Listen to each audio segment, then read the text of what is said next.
Are you curious about the latest advancements in the field of science and technology? Especially on topics related to modern fields of study such as space, climate change, artificial intelligence, pandemics, water, and other subjects. Have you ever wondered about the importance of getting this kind of information from a trustworthy, exclusive, and secure source?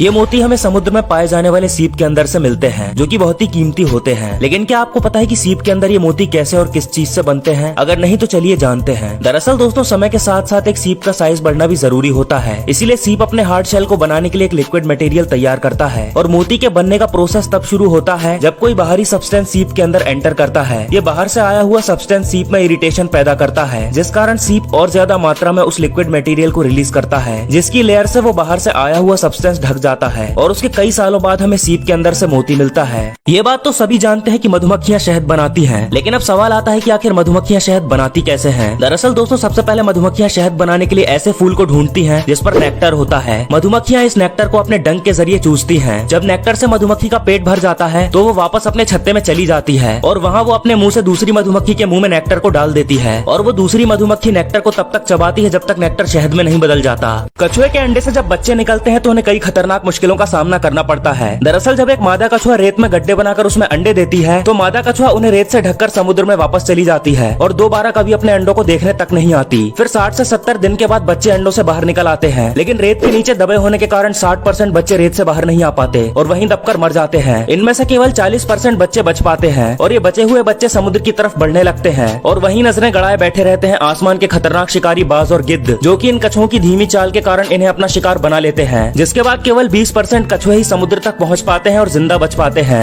दोस्तों, पालतू घोड़े के खुर तो हम काट देते हैं, लेकिन क्या आपने कभी सोचा है कि आखिर जंगली घोड़े के खुर कौन काटता है? क्योंकि अगर घोड़े के खुर नहीं काटे गए तो ये इतने बड़े हो जाते हैं कि घोड़े के लिए सीधा खड़ा होना भी काफी मुश्किल हो जाता है। दरअसल जंगली घोड़े हर सतह पर चलते और दौड़ते रहते हैं, और ये एक दिन में करीब 25 से 80 किलोमीटर तक चल लेते हैं। इसीलिए इनके एक्स्ट्रा खुर लगातार अपने आप घिसते रहते हैं। दोस्तों, ये बात तो सभी जानते हैं कि मुर्गी के अंडे से मुर्गी का बच्चा निकलता है, लेकिन अगर कोई अंडा गलती से फूट जाए तो क्या उस फूटे हुए अंडे से फिर से मुर्गी का बच्चा बनाया जा सकता है? देखिए, जब मुर्गी अंडे को सेती है तो वो अंडे का टेम्परेचर बढ़ा देती है, जिससे अंडे के दोनों पार्ट्स चूजे में कन्वर्ट हो जाते हैं, और जब एक अंडे को फोड़कर ग्लास में डाल के उसे 40 डिग्री टेम्परेचर तक ले जाते हैं तो करीब 2 से 4 दिनों में चूजे का ब्लड वेसल बन जाता है, और अगले 21 दिन में फूटे हुए अंडे से चूजा बनकर तैयार हो जाता है। यह है स्नेक नेक टर्टल, जो कि नॉर्मल टर्टल्स के मुकाबले काफी अलग नजर आते हैं, क्योंकि इनकी गर्दन बहुत लंबी होती है जो देखने में सांप के जैसी लगती है। इसीलिए इन्हें स्नेक नेक टर्टल कहा जाता है। वैसे क्या आपने कभी कछुए को छुआ है? कमेंट करके जरूर बताना।